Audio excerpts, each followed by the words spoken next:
اعوذ باللہ من الشیطان الرجیم بسم اللہ الرحمن الرحیم یا ایہا الذین آمنوا قوا انفسکم واہلیکم نارا وقودها الناس والحجارہ علیہا ملائکۃ غلاظ شداد لا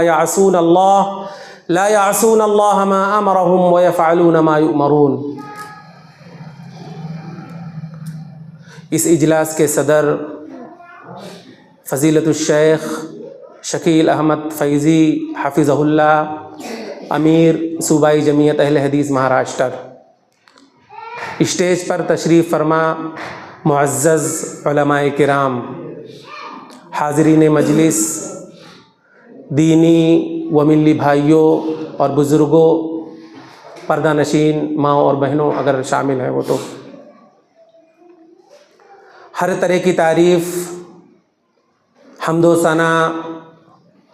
بڑائی، بزرگی، عظمت و کبریائی اللہ رب العالمین کے لیے ہے، جس نے ہمیں اور آپ کو پیدا کیا۔ بعدہ انگنت لاتعداد بے شمار درود و سلام نازل ہوں اللہ رب العالمین کے بھیجے ہوئے تمام انبیاء علیہم الصلاۃ والتسلیم پر، خصوصاً اللہ کے آخری نبی جناب محمد الرسول اللہ صلی اللہ علیہ وسلم پر، وہ ذات مقدسہ مطہرہ مبارکہ جنہیں اللہ رب العزت نے اس کائنات کے لیے رحمت بنایا، اور جنہوں نے اس دنیا کے اندر رہ کر چند سالہ زندگی گزار کر دین کی تبلیغ فرمائی اور ہم تک ہمارا دین پہنچایا۔ محترم بھائیوں، آج کے اس اجلاس میں مجھے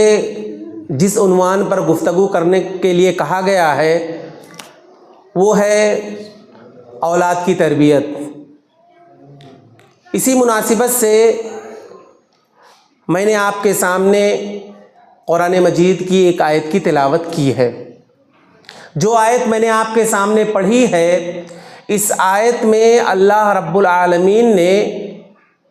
اہل ایمان کو مخاطب کر کے اس بات کی تنبیہ فرمائی ہے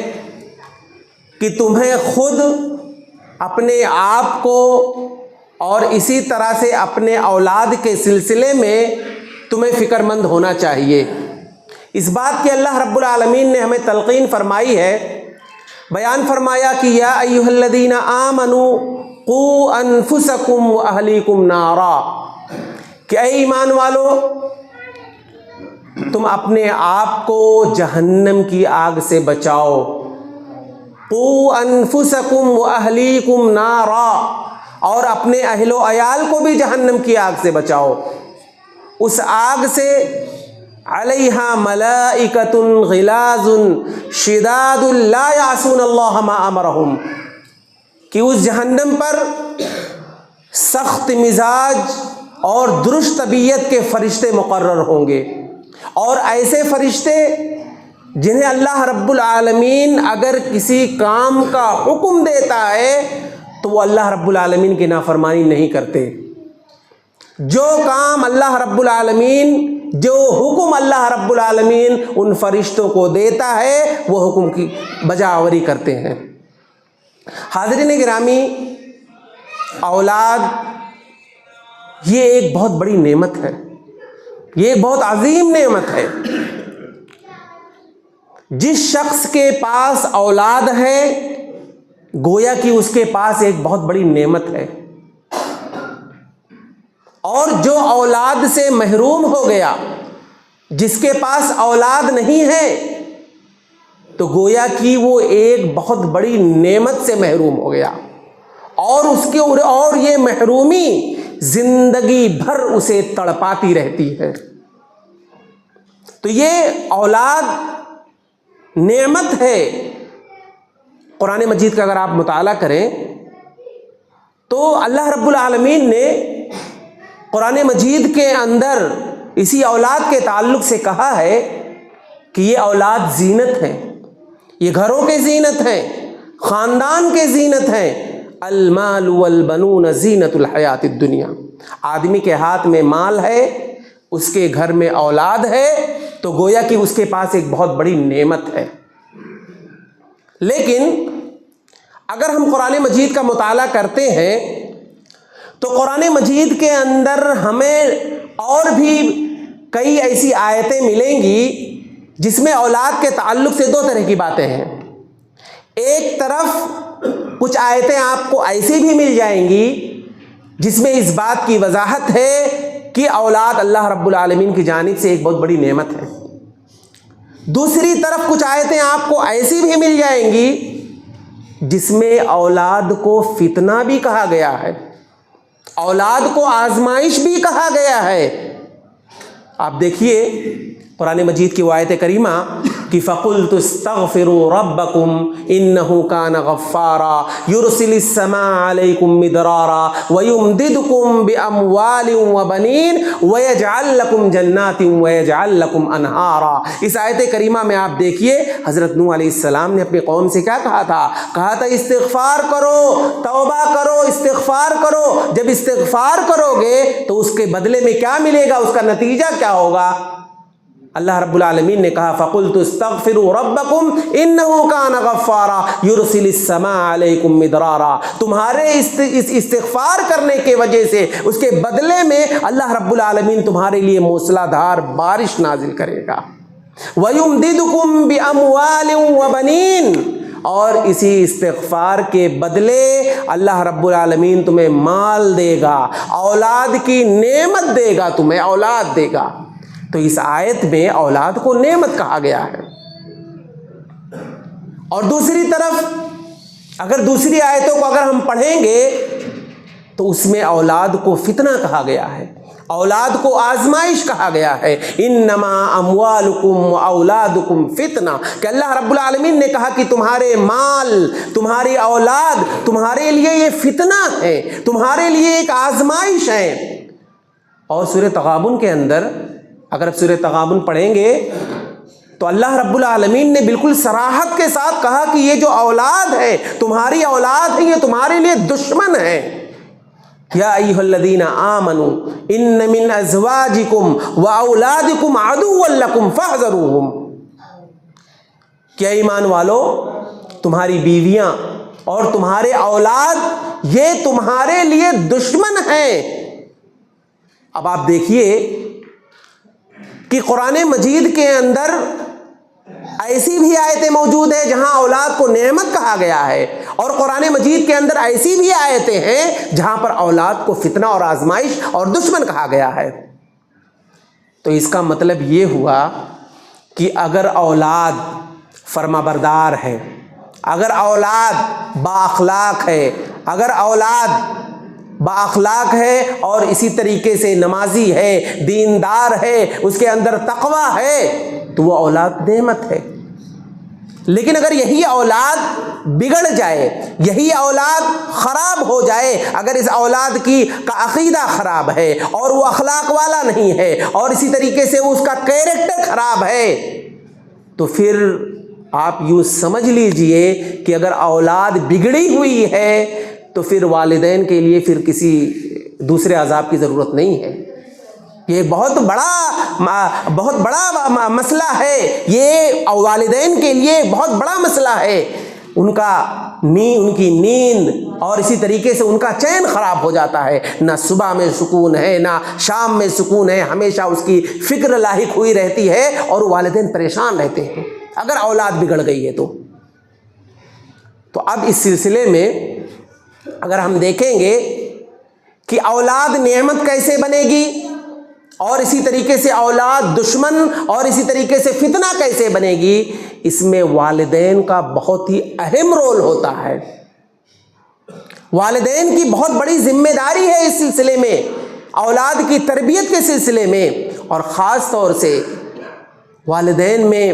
ماں کا جو مسئلہ ہے، والدین کی تربیت میں ماں کا بہت بڑا کردار ہوتا ہے۔ اس کی وجہ یہ ہے کہ بچے جو ہوتے ہیں یہ زیادہ تر ماں کے ساتھ وقت بتاتے ہیں۔ اگر ماں دیندار ہے، ماں کے اندر دینداری ہے، اور اسی طریقے سے اس ماں نے اپنی اولاد کی اچھی تربیت کی ہے اور اس ماں نے اپنی ذمہ داری کو بحسن خوبی نبھایا ہے تو پھر یہ اولاد اس کے لیے یہ نعمت ہوگی۔ تو یہ والدین کی جو ذمہ داری ہے اولاد کی تربیت کے سلسلے میں، تو یہ اس کی پیدائش سے ہی شروع ہو جاتی ہے۔ اولاد کی پیدائش ہوئی، والدین کے اوپر ایک بہت بڑی ذمہ داری عائد ہو جاتی ہے کہ اب اس اولاد کی تربیت یہ کیسے کریں گے۔ بچہ پیدا ہوا، والدین کی ذمہ داری یہ ہے کہ 7ویں دن اس کا عقیقہ کریں، 7ویں دن اس کا عقیقہ کریں۔ عقیقہ کرنا یہ سنت ہے۔ یہ بچہ گروی رکھا رہتا ہے، رہن میں رکھا رہتا ہے جب تک کیا ہے اس کا عقیقہ نہ ہو، تو 7ویں دن عقیقہ کرنا سنت ہے۔ عام طور پر ہمارے ہاں کیا معاملہ ہے، اولاد مل گئی، اب ظاہر ہے عقیقہ کرنا ہے، اس کے لیے جانور ذبح کرنا ہے۔ اگر لڑکا پیدا ہوا ہے تو 2 جانور قربان کرنا ہے، لڑکی پیدا ہوئی ہے تو 1 جانور قربان کرنا ہے، اور 7ویں دن یہ کرنا سنت ہے۔ ہمارے ہاں کا ماحول یہ ہے کہ دنیا بھر کے بہانے کی 7واں دن ہے، 7ویں دن عقیقہ کرنا ہے، لیکن ابھی یہ پریشانی ہے، ابھی فلاں ہمارے فلاں رشتہ دار جو ہیں ابھی کہیں سے آنے والے ہیں، ان کا انتظار ہے اور یہ اس وقت وہ نہیں پہنچ پائیں گے، یا اس طریقے سے کچھ دوسرے مسائل ہیں، ابھی یہ ہے ابھی ہم کاروبار میں بزی ہیں، تھوڑا سا ہمیں فرصت مل جائے پھر سکون سے پھر اپنے رشتہ داروں کو جمع کریں گے، پھر اس دھوم سے پھر اس کو ایک اچھے طریقے سے ایک منظم طریقے سے اور پھر کئی لوگوں کو دعوت دیں گے اور اس کا ایک اچھا اہتمام کریں گے۔ یہ ایک ہماری سوچ ہوتی ہے۔ ٹھیک ہے، آپ کے پاس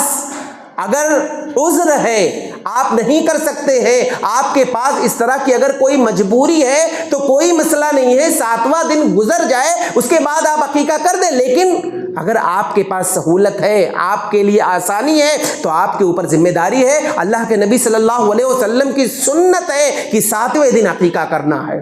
اس سلسلے میں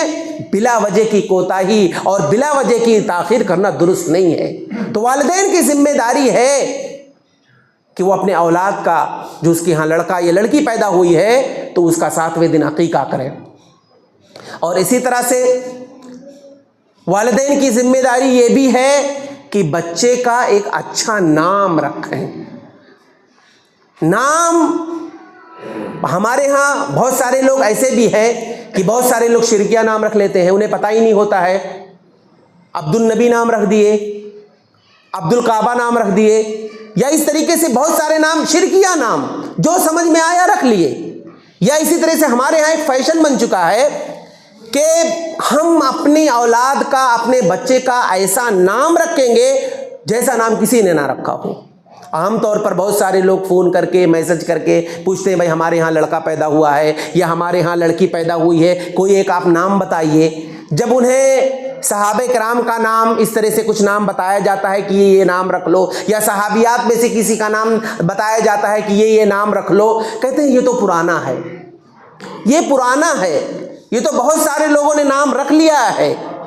تو ہمیں کوئی نیا نام چاہیے۔ اور اس کے لیے پریشان ہوں گے، گوگل پر جا کر کے لمبی لمبی فہرست نکال کر کے سرچ کریں گے، اور ان کے ذہن میں یہ بات ہوگی کہ ہمارے ہاں جو اولاد ہوئی ہے، جو لڑکا یا لڑکی، ہم ایسا نام رکھیں گے جو کسی نے نام نہیں رکھا ہوگا۔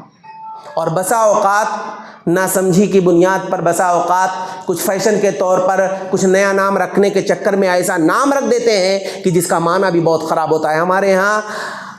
ہاں کا یہ واقعہ ہے کہ کسی کے ہاں لڑکی پیدا ہوئی تو اس کا نام رکھ دیے سارقہ۔ قرآن میں ہے نا والسارق والسارقۃ فاقطعوا ایدیہما، نام رکھ دیے سارقہ۔ اب نہیں پتا سارقہ کا کیا معنی ہے، بولے دیکھنے میں تو سارقہ بہت اچھا لگ رہا ہے اور کیا نام ہے، قرآنی نام ہے۔ سارقہ کا مطلب چورنی۔ قرآن میں اللہ نے کہا والسارق والسارقۃ فاقطعوا ایدیہما، کہ چور اور چورنی، چوری کرنے والے مرد یا چوری کرنے والی عورتیں، ان کا ہاتھ کاٹ دو۔ اب قرآن میں چونکہ یہ نہیں سمجھ پا رہے، لیکن چونکہ نیا چاہیے، کچھ ایسا نام ہو جو نیا پن ہو، ہم رکھیں گے، یہ ہماری سوچ ہوتی ہے۔ تو یہ اللہ کے نبی صلی اللہ علیہ وسلم کی حدیث ہے، احب الاسماء الی اللہ، کہ اللہ رب العالمین کے نزدیک جو سب سے پسندیدہ نام ہے وہ عبداللہ اور عبد الرحمن ہے۔ عبداللہ اور عبد الرحمن اس سے بہترین نام کوئی نہیں ہو سکتے. آپ اپنے بچوں کا نام عبداللہ رکھیے, عبد الرحمن رکھیے, یا اسی طریقے سے ٹھیک ہے اگر بہت زیادہ ہیں اس طرح سے عبداللہ اور عبد الرحمن آپ کے گھرانے میں, تو صحابہ کرام میں سے کسی کا نام رکھ لیجئے. لڑکی ہے صحابیات میں سے کسی کا نام رکھ لیجئے. تو یہ چیز ہونی چاہیے. تو والدین اس سلسلے میں بہت کوتاہی کرتے ہیں اور اپنے بچوں کا ایسا نام رکھ دیتے ہیں جو معنی کے اعتبار سے بہت خراب ہوتا ہے. اور یہ بات ہمیشہ ہمیں یاد رکھنا چاہیے کہ بچوں کا جو ہم نام رکھتے ہیں تو ناموں کا اثر کبھی کبھار ان کے بچوں پر, اس کی زندگی پر اس کا اثر ہوتا ہے. یہ چیز ہمیشہ ہمیں خیال رکھنا چاہیے. نام رکھنے سے پہلے اس کا معنی ہمیں دیکھنا چاہیے کہ جو نام ہم اپنی اولاد کا رکھنے جا رہے ہیں اس کا معنی کیا ہوگا. سعید بن مسیب سید التابعی, ان کا کہنا یہ ہے کہ ہمارے دادا, ان کا نام تھا حزن. اب حزن کا مطلب ہوتا ہے رنج و غم. کہتے ہیں کہ اللہ کے نبی صلی اللہ علیہ وسلم نے, اس سلسلے میں روایت میں ہے کہ اللہ کے نبی صلی اللہ علیہ وسلم نے ان کے دادا کو سمجھایا تھا, کہا کہ دیکھو تم اپنا نام بدل لو, تمہارا نام جو حزن ہے تو یہ حزن کا معنی رنج و غم, یہ معنی کے اعتبار سے یہ نام صحیح نہیں لگ رہا ہے. تو انہوں نے کہا اللہ کے نبی صلی اللہ علیہ وسلم ہمارے والدین نے یہ نام رکھ دیا ہے, تو اب ماں باپ کا رکھا ہوا نام کیا بدلوں, جانے دو, جو رکھ دیا انہوں نے رکھ دیا, رہنے دو. انہوں نے نظر انداز کر دیا اور انہوں نے کہا کہ ٹھیک ہے چلے گا, کوئی مسئلہ نہیں ہے. انہوں نے نظر انداز کر دیا. لیکن سعید بن مسیب کہتے ہیں کہ کاش کہ ہمارے دادا وہ نام اپنا بدل لیے ہوتے تو کتنا اچھا رہتا. ایسا لگتا ہے کہ ہماری زندگی میں, ہمارے گھر میں آئے نہ دن کوئی نہ کوئی رنج و غم کہیں نہ کہیں ہمارے گھروں میں ہوتا ہے. تو یہ نام کا جو اثر ہوتا ہے یہ بچوں پر پڑتا ہے. نام بہت ہی سوچ سمجھ کر رکھنی چاہیے, اور والدین کی جو تربیت اور والدین کی جو ذمہ داری ہے اس سلسلے میں یہ ہے کہ بچے کی پیدائش کے وقت اس کا اچھا نام رکھنا چاہیے, یہ ان کی ذمہ داری ہے. اسی طرح سے اولاد جب تھوڑی سی بڑی ہوتی ہے, اسی طریقے سے وہ گفتگو کرنا شروع ہوتی ہے, 2-3 سال کی عمر جب ہو جاتی ہے, تو ایسے وقت میں والدین کی جو ذمہ داری ہے وہ یہ کہ اسے لا الہ الا اللہ, کلمہ لا الہ الا اللہ سکھائیں. لا الہ الا اللہ, اشہد ان لا الہ الا اللہ, یہ کلمے جو توحید ہے وہ سکھانا چاہیے. اس لیے کہ وہ بچہ جو جب لا الہ الا اللہ اس کے بولنے کی عمر ہوتی ہے, جب وہ بولنا شروع کرتا ہے اور اپنی زبان سے جب لا الہ الا اللہ کہتا ہے, اشہد ان لا الہ الا اللہ, اس طرح کے کلمات جب اپنی زبان سے وہ ادا کرتا ہے تو اللہ رب العالمین بہت خوش ہوتا ہے. اور خاص طور سے وہ بچہ جب وہ بولتا ہے اور اسی طریقے سے وہ صحیح سے بول نہیں پاتا ہے اور اسی طریقے سے اٹک اٹک کر کے بولتا ہے, تو اتلاتا ہے, تو پھر اس وقت جب وہ لا الہ الا اللہ پڑھتا ہے, اٹک اٹک کر پڑھتا ہے, تو اللہ رب العالمین خوش ہوتا ہے. آپ دیکھیے وہ حدیث اللہ کے نبی صلی اللہ علیہ وسلم بیان فرماتے ہیں کہ ایک ایسا شخص جو قرآن کو نہیں پڑھ سکتا ہے, جسے قرآن پڑھنا اسے نہیں آتا ہے یا اس کے زبان کے اندر لکنت ہے, لیکن وہ قرآن کو پڑھنے کی کوشش کرتا ہے اور اسی طریقے سے زبان میں لکنت ہونے کی وجہ سے وہ اٹک اٹک کر پڑھتا ہے, تو اللہ کے نبی صلی اللہ علیہ وسلم بیان فرماتے ہیں اس کے لیے ڈبل اجر ہے. اللہ رب العالمین اس بندے سے خوش ہوتا ہے کہ اسے پڑھنا نہیں آ رہا ہے, اس کے زبان میں لکنت ہے, اس کے باوجود بھی وہ کوششیں کر رہا ہے قرآن پڑھنے کے لیے, تو اللہ رب العالمین ایسے بندے سے خوش ہوتا ہے. یہ بچہ جب لا الہ الا اللہ کا اقرار کرتا ہے اور اسی طریقے سے لا الہ الا اللہ پڑھنے کی کوشش کرتا ہے اور اٹک اٹک کر پڑھتا ہے, تو اللہ رب العالمین ایسے بچے سے بھی خوش ہوتا ہے, ایسے والدین سے خوش ہوتا ہے. تو والدین کی ذمہ داری یہ ہے کہ بچہ بولنے لگا ہے اور اسی طریقے سے, تو ایسی صورت میں اسے لا الہ الا اللہ اور اسی طریقے سے اشہد ان لا الہ الا اللہ جو کلمہ توحید ہے, کلمہ توحید اسے سکھانا چاہیے. اسی طرح سے والدین کی ذمہ داریوں میں سے ایک ذمہ داری یہ ہے کہ بچوں کے صحت کا بھی خیال رکھنا چاہیے. بچوں کے صحت کے سلسلے میں خاص طور سے والدین کو اس پر دھیان دینا چاہیے. عربوں میں بھی یہ چیز رائج تھی کہ ان لوگوں کو اپنے اولاد کی اتنی فکر ہوتی تھی کہ ان کا بچہ صحت یاب رہے, مضبوط رہے اور اسی طریقے سے تندرست رہے, تو وہ لوگ کیا کرتے تھے، ان کے یہاں کا جو ایک عام رواج تھا پہلے زمانے میں، کہ جب بچہ پیدا ہوتا تھا تو اس کو دیہات میں بھیج دیا کرتے تھے، دیہات میں بھیج دیا کرتے تھے دودھ پلانے کے لیے، کہ تاکہ وہ جو دیہات کی عورتیں ہوتی تھی ان کے اندر ہمت ہوتی تھی، طاقت ہوتی تھی، شجاعت ہوتی تھی، بہادر ہوتی تھی، تو ان کے یہاں ہمارا بچہ جب جائے گا اور اس طریقے سے دودھ پیے گا تو ان دیہاتی عورتوں کی کو جو طاقت و قوت، شجاعت و بہادری ہمارے بچے میں آ جائے گی۔ یہ عربوں کی سوچ تھی، جو اس لیے بچوں کی جسمانی صحت کا خیال کرتے ہوئے یہ لوگ اپنے بچوں کو دور دراز اور اسی طریقے سے گاؤں میں بھیج دیا کرتے تھے۔ اللہ کے نبی صلی اللہ علیہ وسلم کو بھی بھیج دیا گیا تھا۔ آپ صلی اللہ علیہ وسلم جب پیدا ہوئے تو آپ صلی اللہ علیہ وسلم کو حلیمہ سعدیہ کے یہاں بھیج دیا گیا تھا دودھ پلانے کے لیے۔ تو کہنے کا مطلب یہ ہے کہ والدین کی ذمہ داری یہ ہے کہ اولاد کی صحت کے لیے اور اس کی تندرستی کے تعلق سے ان کی ذمہ داری ہے کہ بچوں کی صحت کا خیال رکھا کریں، اور خاص طور سے جسمانی صحت کے ساتھ ساتھ اس کے روحانی تعلق سے بھی خیال رکھنا چاہیے۔ عام طور پر ہوتا یہ ہے جیسے کہ بچے نظر بد کا شکار ہو جاتے ہیں، اس کا خیال رکھنا چاہیے، ہمیشہ ان دعاؤں کا بھی اہتمام کرنا چاہیے، جیسے کہ اللہ کے نبی صلی اللہ علیہ وسلم بھی بچوں کے لیے اور خاص طور سے حسن حسین رضی اللہ تعالیٰ عنہما کے تعلق سے اللہ کے نبی صلی اللہ علیہ وسلم ان کے لیے دعا کرتے تھے، وَيُعِيذُكُمَا بِكَلِمَاتِ اللَّهِ التَّامَّةِ مِن كُلِّ شَيْطَانٍ هَامَّةٍ وَمِن كُلِّ عَيْنٍ لَامَّةٍ۔ اللہ کے نبی صلی اللہ علیہ وسلم حضرت حسن اور حضرت حسین رضی اللہ تعالیٰ عنہما کے لیے یہ کلمات پڑھ کر کے انہیں دم کیا کرتے تھے، اور اللہ کے نبی صلی اللہ علیہ وسلم کہا کرتے تھے کہ یہ جس دعا کا اہتمام میں کر رہا ہوں اور جس دعا کے ذریعے سے میں تمہیں دم کر رہا ہوں، تمہارے دادا حضرت ابراہیم علیہ السلام بھی حضرت اسماعیل اور حضرت اسحاق علیہ السلام پر یہ دعا پڑھ کر کے دم کیا کرتے تھے۔ تو بچوں کے نظر بد کے تعلق سے یہ ہم والدین کے ذہن میں یہ چیز ہونی چاہیے، لیکن بہت سارے لوگ الگ الگ طریقے سے جو اس کا خیال رکھتے ہیں، بچوں کا کالا ٹیکا لگا دیے، یا اسی طریقے سے کالا دھاگا باندھ دیے، گلے کے اندر کچھ اس طرح سے کوئی دھاگا پہنا دیے، کمر میں کچھ اس طرح سے پہنا دیے، یا اسی طریقے سے کوئی تعویذ وغیرہ لٹکا دیتے ہیں، تو یہ چیز درست نہیں ہے، ایسا نہیں کرنا چاہیے، لیکن نظر بد یہ ہوتا ہے، یہ حق ہے، تو اس کا خاص طور سے خیال رکھنا چاہیے۔ عام طور پر ایسا بھی ہوتا ہے شیطانوں کا حملہ،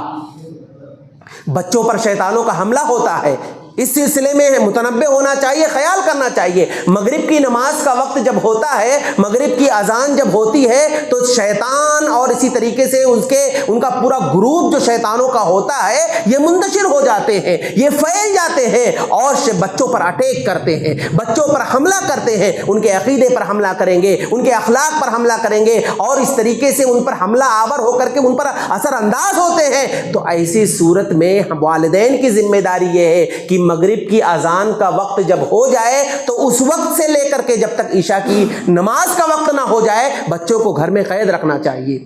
بچے عام طور پر مغرب کی نماز کے بعد چھوٹے چھوٹے جو بچے ہوتے ہیں باہر کھیلتے رہتے ہیں، مغرب کی اذان ہو رہی ہے، نماز کا وقت ہو رہا ہے، بچے کھیل رہے ہیں، اور شیطان اس وقت شیطانوں کا پھیلاؤ ہوتا ہے، شیطان منتشر ہوتے ہیں، ایسے وقت میں بچوں پر حملہ کرتے ہیں، بچوں کے لیے نقصان دہ ہے۔ یہ والدین کی ذمہ داری ہے کہ اس بات کا وہ خیال رکھیں۔ اسی طرح سے والدین کی ذمہ داری اولاد کی تربیت کے سلسلے میں کہ جب بچہ بڑا ہو جائے تو اس سلسلے میں توحید کے بعد سب سے پہلی چیز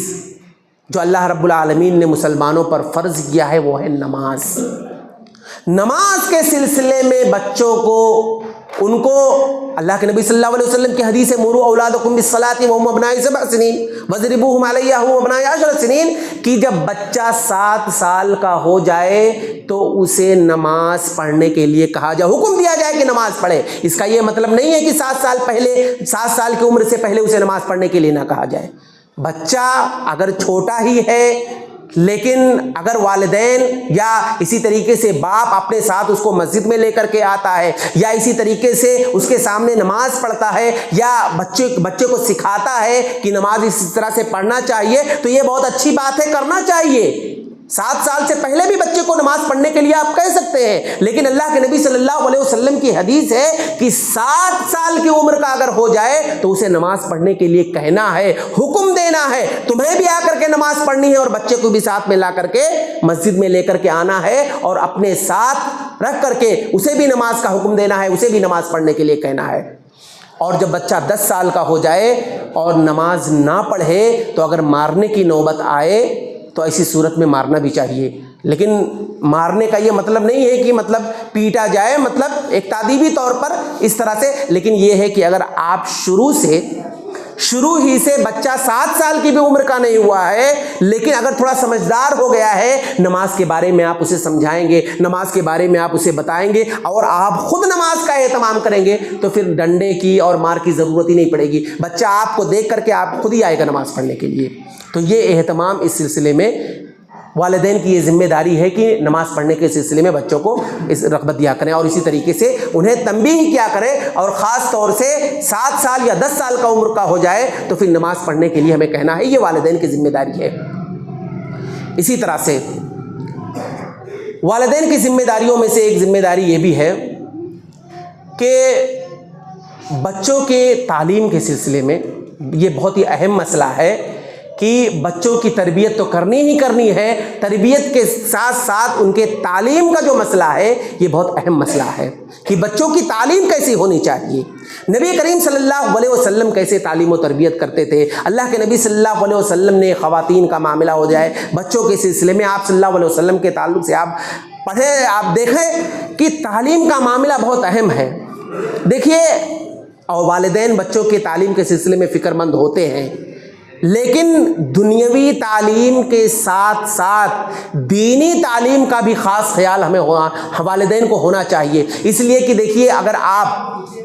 اپنے بچوں کو دنیاوی تعلیم دے رہے ہیں، آپ اسے ڈاکٹر بنا رہے ہیں، آپ اسے وکیل بنا رہے ہیں، آپ اسے سائنسداں بنا رہے ہیں، یا اسی طریقے سے دنیا کی کوئی بھی پڑھائی ہو، شریعت اسلامیہ آپ کو منع نہیں کرتی ہے کہ آپ اپنے بچوں کو انجینئر نہ بناؤ، آپ اپنے بچے کو لائر نہ بناؤ، آپ اپنے بچوں کو سائنسداں نہ بناؤ. شریعت اسلامیہ آپ کو منع نہیں کرتی ہے. آپ اپنے بچے کو جو چاہے پڑھا سکتے ہیں، دنیاوی تعلیم جو چاہے دے سکتے ہیں. لڑکے کو بھی آپ ڈاکٹر بنائیے، لڑکی کو آپ ڈاکٹر بنائیے. شریعت اسلامیہ آپ کو اس سلسلے میں منع نہیں کرتی ہے. لیکن اس کے ساتھ ساتھ تربیت کا جو سب سے اہم پہلو یہ ہے کہ والدین جو اپنے بچوں کے تعلیم کے سلسلے میں جو خیال رکھتے ہیں، ان کی جو فکر ہوتی ہے تو ان کو دینی تعلیم کے سلسلے میں بھی خاص فکر ہونی چاہیے. بچہ ڈاکٹر بن رہا ہے، کوئی مسئلہ نہیں ہے، وکیل بن گیا، سائنسداں بن گیا، کوئی مسئلہ نہیں ہے، دنیا میں وہ کامیاب ہو گیا. والدین چاہتے بھی ہیں کہ ان کا بچہ دنیا کے اندر کامیاب ہو، لیکن والدین کی فکر بچوں کے تئیں جس طریقے سے دنیا میں کامیابی کے سلسلے میں ہونی چاہیے، آخرت کے تعلق سے بھی ہونی چاہیے. اس لیے کہ اللہ رب العالمین کہ روبرو جب ہم حاضر ہوں گے تو اللہ رب العالمین ہم سے یہ نہیں سوال کرے گا کہ تم نے اپنے بچے کو ڈاکٹر کیوں نہیں بنایا، تم نے اپنے بچے کو انجینئر کیوں نہیں بنایا. اگر ہم نہیں بناتے ہیں، لیکن اگر ہم اسے توحید کی تعلیم نہیں دیں گے، محبت رسول کا سبق نہیں پڑھائیں گے، اسے اخلاق والا نہیں بنائیں گے، اخلاق کی تعلیم نہیں دیں گے، تو پھر یہ بات آپ یاد رکھیں کہ اللہ رب العالمین قیامت کے دن ہم سے اس سلسلے میں سوال و جواب کرے گا. اس سلسلے میں سوال و جواب کرے گا، خاص طور سے دینی تعلیم کے سلسلے میں. اگر آپ اپنے بچے کو توحید نہیں سکھائیں گے، قیامت کے دن اللہ رب العالمین آپ سے سوال کرے گا. آپ اپنے بچوں کو محبت رسول کا سبق نہیں پڑھائیں گے، قیامت کے دن اللہ رب العالمین آپ سے سوال کرے گا. آپ اپنے بچوں کو اخلاق کی تعلیم نہیں دیں گے، اللہ رب العالمین قیامت کے دن آپ سے سوال کرے گا اس سلسلے میں. تو اس لیے والدین کی جو ذمہ داری ہے، تو والدین اپنی ذمہ داری کو نبھاتے ہوئے اس کے تعلیم کا جہاں پر خیال رکھتے ہیں، تو دنیاوی تعلیم کے ساتھ ساتھ ہمیں دینی تعلیم کے سلسلے میں خاص خیال رکھنا چاہیے، جس کے بارے میں اللہ رب العالمین سوال کرے گا. اور دنیاوی تعلیم حاصل کرنے میں جس طریقے سے بچے کی دنیا میں وہ کامیاب ہو جائے گا، دینی تعلیم حاصل کرنے کے بعد اس کی آخرت بن جائے گی. اور والدین کے لیے اس سے بڑا، جو اپنے اولاد کو جو انعام دے رہے ہیں، اس سے بڑا انعام کوئی نہیں ہو سکتا. آج معاملہ کیا ہے، والدین اپنے بچوں کو انعام دیتے ہیں، کبھی گھر اس کے نام کر دیے، گاڑی خرید کر کے دے دیے، یا اس طریقے سے کوئی اور بھی کوئی قیمتی چیز دے دیے. یہ بچوں کو یہ خوشی ہوتی ہے کہ والدین نے انہیں گفٹ دیا، انعام دیا. لیکن اس سے بڑا انعام کوئی ہو ہی نہیں سکتا ہے کہ آپ اپنے اولاد کی دینی تربیت کریں. بچہ اگر دیندار بن گیا تو اس سے بڑا انعام والدین کے لیے کچھ نہیں ہے جو اس نے اپنے اولاد کو دیا. تو اس کا ہمیں خاص خیال رکھنا چاہیے. اسی طرح سے والدین کی جو ذمہ داری ہے بچوں کے سلسلے میں، بچوں کے ساتھ نرمی کا معاملہ کرنا چاہیے. بیجا سختی سے پرہیز کرنا چاہیے۔ عام طور پر یہ چیز دیکھنے اور سننے میں آتا ہے کہ والدین جو ہوتے ہیں، ماں باپ خاص طور سے ناتجربہ کار لوگ، بچوں کی چھوٹی چھوٹی غلطی پر اسے مارتے ہیں۔ یہاں تک کہ کتنے باپ اور کتنی مائیں ایسی ہوتی ہیں جو بچے کو چھوٹی چھوٹی غلطیوں پر بجائے اس کے کہ اسے تنبیہ کریں، اسے سمجھائیں، اسے بتائیں، اسے مارنا اور پیٹنا شروع کر دیتے ہیں۔ اور اس کا نتیجہ کیا ہوتا ہے؟ بچپن میں اگر آپ اپنے اولاد کو پیٹیں گے، ماریں گے، تو یہی بچے کا ذہن خراب ہو جائے گا، اور اس کے ذہن میں یہ بات رہے گی کہ آئے دن ہمارے والدین ہم کو مارتے رہتے ہیں، آئے دن ہماری ماں ہم کو پیٹتے رہتی ہے، آئے دن ہمارے باپ ہمیں مارتے رہتے ہیں۔ تو بچے کا ذہن خراب ہو جائے گا، اور یہی بچہ جب بڑا ہوگا تو اس کے ذہن میں یہ بات آ جائے گی کہ ہمارے ماں باپ تو بڑے ظالم ہیں، یہ شروع سے ہمارے اوپر ظلم کرتے ہوئے آ رہے ہیں، شروع سے ہی ہمیں پیٹتے آ رہے ہیں۔ اور پھر بچہ بغاوت کا شکار ہو جائے گا، باغی بن جائے گا آپ کا بچہ اگر آپ اپنے بچوں کو بلا وجہ پیٹو گے، مارو گے تو اس سلسلے میں نرمی کے ساتھ ہمیں نبی کریم صلی اللہ علیہ وسلم کی زندگی کو دیکھنا چاہیے کہ آپ صلی اللہ علیہ وسلم بچوں کی تربیت کیسے کرتے تھے۔ یہ خاص طور سے آپ پڑھیے، تب آپ کو پتا چلے گا۔ اللہ کے نبی صلی اللہ علیہ وسلم، حضرت ابو سلمہ رضی اللہ تعالیٰ عنہ، اللہ کے نبی صلی اللہ علیہ وسلم کے ساتھ بیٹھے ہوئے، ایک پلیٹ ہے اور اس کے اندر کھانا ہے، 3-4 لوگ مل کے کھا رہے ہیں۔ ایک چھوٹا بچہ اپنے ہتھیلی میں پلیٹ میں ہاتھ ڈال کر کے کھانا ادھر ادھر کر رہا ہے۔ اللہ کے نبی صلی اللہ علیہ وسلم نے کیا اسے ڈانٹا؟ آپ صلی اللہ علیہ وسلم نے اسے مارا، یا آپ صلی اللہ علیہ وسلم نے اسے بھگایا کہ اس بچے کو یہاں سے بھگاؤ، کھانے میں ہاتھ پھیر رہا ہے؟ یا اللہ کے نبی صلی اللہ علیہ وسلم نے ایسا کیا نہیں کیا۔ اللہ کے نبی صلی اللہ علیہ وسلم نے سکھایا، کہا یا غلام سم اللہ قل بیمینک وکل مما یلیک، کہ اے بچے بسم اللہ کر کے کھانا کھایا کرو،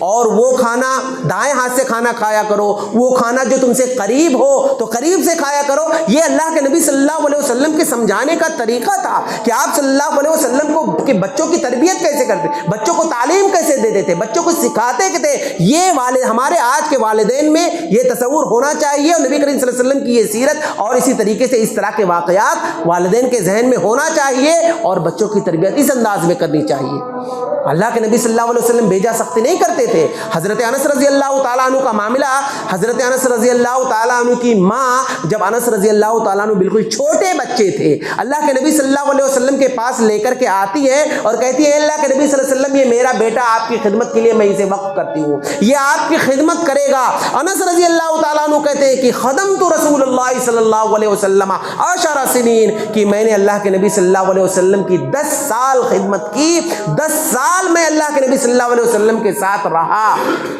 کیا چھوٹا بچہ غلطی نہیں کرے گا؟ ظاہر ہے غلطی کرے گا، ضرور غلطی کرے گا۔ ابھی آپ کسی چھوٹے بچے کو بھیج دو کوئی سامان لانے کے لیے کہ بیٹا یہ ذرا 10 روپے کا یہ چیز لے آ، اب وہ جائے گا تو سامان لانے کے لیے، لیکن اگر کچھ بچے کھیل رہے ہوں گے وہاں کھڑے ہو کر دیکھنے لگے گا، یا ایسا بھی ممکن ہے کہ ان کے ساتھ کھیلنے لگے، یا بھول گیا، دیر کر دیا، تو کیا انس رضی اللہ تعالیٰ نے کیا کوئی ایسی غلطی نہیں کی ہوں گے؟ ضرور کیے ہوں گے، ضرور کوئی نہ کوئی غلطی، چھوٹے بچے ہیں غلطی ہوئی ہوگی۔ لیکن انس رضی اللہ تعالیٰ عنہ کہتے ہیں کہ اللہ کے نبی صلی اللہ علیہ وسلم نے کبھی جب تک میں اللہ کے نبی صلی اللہ علیہ وسلم کے ساتھ رہا، آپ صلی اللہ علیہ وسلم کی خدمت کرتا تھا، آپ صلی اللہ علیہ وسلم نے کبھی ہمیں اف تک نہیں کہا۔ ظاہر ہے غلطیاں کی ہوں گے، لیکن اللہ کے نبی صلی اللہ علیہ وسلم نے کبھی انس رضی اللہ تعالیٰ عنہ کو اف تک نہیں کہا۔ تو نرمی یہ بہت ضروری چیز ہے اپنے اولاد کے سلسلے میں۔ اللہ کے نبی صلی اللہ علیہ وسلم ایک مرتبہ کہیں راستے میں جا رہے تھے، آپ صلی اللہ علیہ وسلم کے ساتھ حضرت حسن رضی اللہ تعالیٰ عنہ تھے۔ حسن رضی اللہ تعالیٰ عنہ اللہ کے نبی صلی اللہ علیہ وسلم کے ساتھ جا رہے تھے، وہیں ایک کھجور پڑا ہوا تھا، حسن رضی اللہ تعالیٰ عنہ اٹھا کر کے اس کو کھا لیے۔ اللہ کے نبی صلی اللہ علیہ وسلم نے نکلوایا اور کہا کہ اے بچے کیا کیا، یہ کیا تم نے کیا، اسے پھینک دو، مت کھاؤ۔ پھر اللہ کے نبی صلی اللہ علیہ وسلم نے کہا کہ دیکھو کیا تمہیں پتہ نہیں ہے کہ ہم، یعنی اللہ کے نبی صلی اللہ علیہ وسلم نے کہا ہم اہل بیت، یعنی اللہ کے نبی صلی اللہ علیہ وسلم کا جو گھرانہ ہے، ان کے اوپر صدقہ حرام ہے۔ تو یہ کنفرم تو نہیں ہے کہ یہ جو کھجور وہاں پہ پڑا ہوا تھا، یہ کنفرم نہیں ہے کہ یہ صدقے کا کھجور ہو، لیکن ایسا بھی ممکن ہے کہ یہ صدقے کا کھجور ہو سکتا ہے۔ تو اللہ کے نبی صلی اللہ علیہ وسلم نے حسن رضی اللہ تعالیٰ عنہ کو کیسے سمجھایا؟ کہا کہ بیٹا اسے مت کھاؤ، ہمارے اوپر صدقہ حرام ہے، ایسا بھی ممکن ہے کہ یہ صدقے کا کھجور ہو۔ اللہ کے نبی صلی اللہ علیہ وسلم نے حضرت حسن کو مارا نہیں، ڈانٹا نہیں، بڑے پیار سے اللہ کے نبی صلی اللہ علیہ وسلم نے حضرت حسن کو سمجھایا، اور حضرت حسن رضی اللہ تعالیٰ عنہ سمجھ گئے اس چیز کو۔ تو بچے سمجھدار ہوتے ہیں، والدین کی ذمہ داری یہ ہے کہ ان کے اوپر بیجا سختی نہ کرے، نرمی کے ساتھ ان کے معاملہ کرنا چاہیے۔ بچوں سے پیار محبت یہ بہت اہم چیز ہے، بچوں سے پیار کرنا اور اسی طریقے سے ان سے محبت کرنا۔ آپ دیکھیے اللہ کے نبی صلی اللہ علیہ وسلم کے پاس حسن و حسین بھاگتے ہوئے آئے، اللہ کے نبی صلی اللہ علیہ وسلم نے حضرت حسن یا حسین کو آپ صلی اللہ علیہ وسلم نے بوسہ دیا۔ وہیں اقرا بن حابس بیٹھے ہوئے تھے اور انہوں نے کہا اللہ کے نبی صلی اللہ علیہ وسلم میرے 10 لڑکے ہیں، میرے 10 لڑکے ہیں، میں نے اپنے کسی بھی اولاد کو کبھی بوسہ نہیں دیا۔ اللہ کے نبی صلی اللہ علیہ وسلم نے کہا یہ کون سے کمال کی بات ہے کہ تمہارے اللہ کے نبی صلی اللہ علیہ وسلم نواسے کو بوسہ دے رہے ہیں، اور اقرا بن حابس کہہ رہے ہیں ان کے 10 لڑکے سگے لڑکے انہوں نے بوسہ نہیں دیا۔ اللہ کے نبی صلی اللہ علیہ وسلم نے کہا من لا یرحم ولا یرحم، جو رحم نہیں کرتا اس پر رحم نہیں کیا جاتا ہے۔ تو بچوں کے ساتھ رحم کا معاملہ، اور اسی طریقے سے اللہ کے نبی صلی اللہ علیہ وسلم سے سیکھیے کہ حضرت حسن اور حسین سے کتنی محبت کرتے تھے، اللہ کے نبی صلی اللہ علیہ وسلم کتنا پیار کرتے تھے، اللہ کے نبی صلی اللہ علیہ وسلم نے ان کی تربیت کیسے کی ہے، ان سب باتوں کا ہمیں خیال رکھنا چاہیے۔ والدین کا معاملہ یہ ہے کہ بسا اوقات والدین اپنے اولاد سے محبت تو کرتے ہیں، لیکن یہ محبت کا جو طریقہ ہونا چاہیے خاص طور سے کہ ٹھیک ہے آپ کی اولاد ہے، آپ اس سے پیار کریں محبت کریں، یہ بہت اچھی باتیں کرنا بھی چاہیے، لیکن اس کے غلط کام پر اس کو تنبیہ بھی کرنا چاہیے۔ بہت سارے ماں باپ تو اس قدر ان کا معاملہ ایسا بھی ہوتا ہے، نماز پڑھنے نہیں گیا، بچہ ہے بڑا ہوگا تو بعد میں پڑھ لے گا، اسکول میں پڑھنے گیا ہے کسی کی وہ نہیں سمجھتا ہے کہ پینسل چوری کر کے لے آیا، کسی کی کتاب چوری کر لیا، بجائے اس کی اسے تنبیہ کرے بچہ ہے بڑا ہو کر صحیح ہو جائے گا۔ محلے میں جا کر کے کسی سے لڑائی کر لیا، جھگڑا کر لیا، گالی دے دیا کسی کو، اب ادھر سے شکایتیں آئیں یار بچہ ہے بعد میں بڑا ہو کر سدھر جائے گا۔ تو یہ جو کہتے ہیں کہ بچہ ہے بڑا ہو کر سدھر جائے گا، بچہ ہے بڑا ہو کر سدھر جائے گا، تو یہ بہت زیادہ والدین اگر اولاد کو ڈھیل دیں گے تو اس سے بھی خرابی لازم آ جاتی ہے۔ یعنی مار یہ ایک الگ چیز ہے، نہیں مارنا چاہیے، لیکن اولاد کو تنبیہ کرنا چاہیے، انہیں سمجھانا چاہیے، ان کی تربیت کرنی چاہیے، جسے کہ اللہ کے نبی صلی اللہ علیہ وسلم اور صحابہ کرام کیا کرتے تھے۔ اور آپ دیکھیے کہ آپ یہ کہہ دیں کہ ہم اپنی اولاد سے بہت زیادہ محبت کرتے ہیں، تو آپ اگر اپنی اولاد سے محبت زیادہ کرتے ہیں تو دنیاوی زندگی کی فکر سے زیادہ اپنے اولاد کی اخروی فکر ہونا چاہیے۔ اللہ کے نبی صلی اللہ علیہ وسلم حضرت فاطمہ رضی اللہ تعالیٰ عنہ سے جتنی محبت کرتے تھے ویسی محبت کوئی نہیں اپنی بیٹی سے کر سکتا ہے۔ اللہ کے نبی صلی اللہ علیہ وسلم نے حضرت فاطمہ کے سلسلے میں کیا کہا کرتے تھے، یوزینی ما اذاہا، یعنی جس نے حضرت فاطمہ کو تکلیف دی گویا کہ اس نے مجھے تکلیف دی، فاطمہ کا غم میرا غم، فاطمہ کا رنج میرا رنج، فاطمہ کا دکھ میرا دکھ۔ اللہ کے نبی صلی اللہ علیہ وسلم حضرت فاطمہ رضی اللہ تعالیٰ عنہ سے کتنی محبت کیا کرتے تھے، لیکن آپ دیکھیے کہ حضرت فاطمہ رضی اللہ تعالیٰ عنہ ایک مرتبہ اللہ کے نبی صلی اللہ علیہ وسلم کے پاس شکایتیں لے کر کے آتی ہیں، کہتی ہے اللہ کے نبی صلی اللہ علیہ وسلم میں تنہا اکیلے ہوں، محنت کرتی ہوں، گھر میں کھانا بناتی ہوں، چکی پیستی ہوں، جس کی وجہ سے میرے ہاتھ میں چھالے پڑ گئے ہیں، مجھے یہ بات سننے میں آئی ہے کہ آپ کے پاس کچھ غلام آئے ہوئے ہیں، میں یہ چاہتی ہوں کہ ان غلاموں میں سے کوئی ایک غلام آپ مجھے دے دیں جس کی وجہ سے میرے لیے تھوڑی راحت ہو جائے گی، یہ چکی پیس کر میں تھک چکی ہوں، میرے ہاتھ میں چھالے پڑ گئے ہیں، میں بہت زیادہ محنت و مشقت کرتی ہوں۔ اللہ کے نبی صلی اللہ علیہ وسلم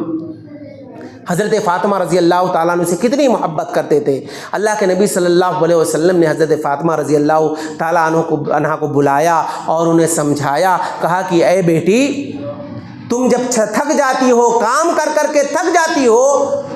رات کے وقت جب تم سویا کرو تو سوتے وقت تم 33 مرتبہ سبحان اللہ، 33 مرتبہ الحمدللہ، 34 مرتبہ اللہ اکبر، اور ابو داؤد کے روایت کے مطابق 10 مرتبہ سبحان اللہ، 10 مرتبہ الحمدللہ اور 10 مرتبہ اللہ اکبر، یعنی یہ اذکار اللہ کے نبی صلی اللہ علیہ وسلم نے حضرت فاطمہ رضی اللہ تعالی عنہا کو سکھایا، کہا کہ یہ اذکار تم کرتے رہو، اور رات میں سوتے وقت اگر تم ان اذکار کا، ان دعاؤں کا بھی اگر اہتمام کر کے سوگی تو یہ دن بھر کی جو تھکان ہے یہ تمہارے لیے یہ تھکان دور ہو جایا کرے گی۔ یہ اللہ کے نبی صلی اللہ علیہ وسلم کی تربیت، آپ صلی اللہ علیہ وسلم نے حضرت فاطمہ رضی اللہ تعالیٰ عنہ کے تعلق سے آپ دیکھیے، تو اس لیے والدین کی ذمہ داری ہے کہ ٹھیک ہے اولاد کے تئیں محبت آدمی کی فطری ہوتی ہے، کرتا بھی ہے، لیکن محبت میں اس طرح سے نہیں ہونا چاہیے کہ اس کے لیے ہر چیز کی آسائش اور وہ ساری چیزیں دنیا کے اندر، دنیا میں رہتے ہوئے وہ ساری چیزیں اسے عطا کرتے رہے، اور پھر ایسا والدین کی محبت کا کیا مطلب ہے کہ جو اپنے اولاد کی صرف دنیاوی فکر کرے، اخروی فکر نہ کرے؟ ایسی محبت کا کیا مطلب ہے؟ حضرت ابو ہریرہ رضی اللہ تعالی عنہ اپنی بیٹی سے کیا کہتے تھے؟ لا تلبس الذهب، سونا یہ عورتوں کے لیے جائز ہے پہننا، یہ ان کے زیب و زینت کے لیے ہے، ان کے شوہروں کے لیے ہے، کہ مطلب ان کے سامنے وہ زیورات پہن کر کے سجے سورے، یہ عورتوں کے لیے جائز اور درست ہے۔ لیکن ابو ہریرہ رضی اللہ تعالیٰ عنہ اپنی بیٹی کو منع کر رہے ہیں، لا تلبس الذهب، مجھے ڈر ہے بیٹا تم اس طرح سے سونا مت پہنا کرو۔ وجہ کیا تھی؟ کیا وجہ تھی؟ کیوں حضرت ابو ہریرہ اپنی بیٹی کو منع کر رہے تھے؟ دیکھیے عموماً ہوتا یہ ہے کہ عام طور پر وہ عورتیں، خاص طور سے جن کے پاس زیورات ہیں، جن کے پاس سونے اور چاندی کے زیورات ہیں، ہار ہے، کان کا ہے، کڑا ہے، تو عام طور پر بہت ساری عورتیں اس طریقے سے تکبر کا شکار ہو جاتی ہیں۔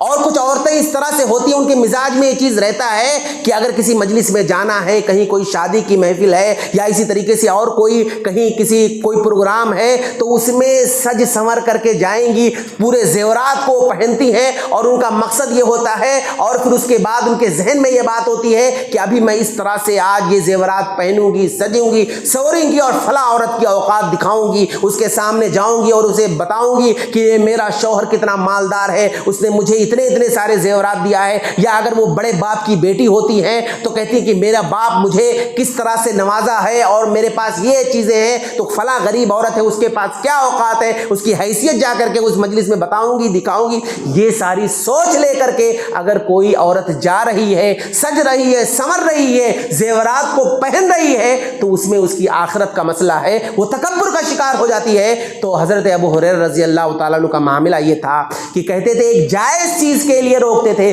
کہیں ایسا نہ ہو کہ وہ زیورات پہنے اور اس کے دل میں اس طرح سے تکبر آ جائے، یا اس طریقے سے اس کی فطرت میں کبھی ایسی کسی کو نیچا دکھا دے، یا اس طریقے سے کسی کو اس کے اندر دکھاوا آ جائے، تو کہیں ایسا نہ ہو کہ اس کی آخرت برباد ہو جائے، کہیں اللہ رب العالمین کے یہاں اس کی پکڑ نہ ہو۔ یہ سوچ حضرت ابو ہریرہ رضی اللہ تعالیٰ عنہ کے اندر تھی، یا اسی طریقے سے اور دیگر صحابہ کرام کے اندر بھی اس طرح سے کیا نام ہے اپنے اولاد کی فکر کے تعلق سے وہ لوگ سوچا کرتے تھے۔ تو ضرورت ہے اس بات کی کہ ہمیں والدین کو چاہیے کہ اولاد کی جو تربیت ایسے انداز میں کرے جیسی تربیت اللہ کے نبی صلی اللہ علیہ وسلم نے کی ہے۔ والدین اپنی اولاد کی تربیت اس انداز میں کرے جیسے کہ صحابہ نے کیا ہے۔ ہاں محبت ٹھیک ہے، لیکن محبت کے نام پر دنیاوی انعام کے طور پر عام طور پر آپ دیکھیے بچوں کے اندر اگر رغبت پیدا کرنا ہو، انہیں دین سے جوڑنا ہو، مسجدوں سے جوڑنا ہو، تو آپ دیکھیے آپ ان کے لیے انعام رکھ دیجئے۔ پروگرام چل رہا ہے، جمعے کے خطبے ہو رہے ہیں، یا اسی طریقے سے کسی ایسی مجلس منعقد ہے، کسی عالم کی تقریر ہو رہی ہے، آپ اپنے بچے کو بھیجیے اور یہ کہیے کہ آپ جائیے اس مجلس میں فلاں مولانا کی تقریر سنیے، اور ان میں سے صرف مجھے 2 حدیث آ کر کے بتا دیجیے، کہ پوری تقریر میں صرف 2 حدیثیں یا 2 کوئی اہم نقطے بتاؤ، میں تمہیں اتنے پیسے انعام میں دوں گا۔ اب دیکھیے وہ بچہ پیسے کے لالچ میں آئے گا، مجلس میں حاضری دے گا، اور اسی طریقے سے خطاب کو سنے گا، تقریر کو سنے گا، خاموشی کے ساتھ سنے گا، اور اس کو اس میں اس سلسلے میں نالج بھی ہوگا۔ اس کے ذہن میں بچہ ہے، اس کے ذہن میں تو یہ رہے گا کہ میں اچھے سے سنوں گا، فلاں حدیثیں یاد کر لوں گا تو مجھے انعام ملے گا، لیکن وہی چیز اس کے لیے بعد میں کام آئے گی۔ اور یہ بات میں ایسے ہی نہیں کہہ رہا ہوں، یہ ہمارے اسلاف میں بھی باقاعدہ لوگ تھے جو اس طریقے سے باقاعدہ اپنے بچوں کو، نام میرے ذہن میں نہیں ہے، ایک محدث گزرے ہیں، ان کے بارے میں آتا ہے کہ وہ اپنے بچے کو کہتے تھے کہ تم جاؤ فلاں مجلس کے اندر، اگر تم مجھے جتنی حدیثیں آ کر کے سناؤ گے اس کے بدلے میں تمہیں اتنے درہم دوں گا۔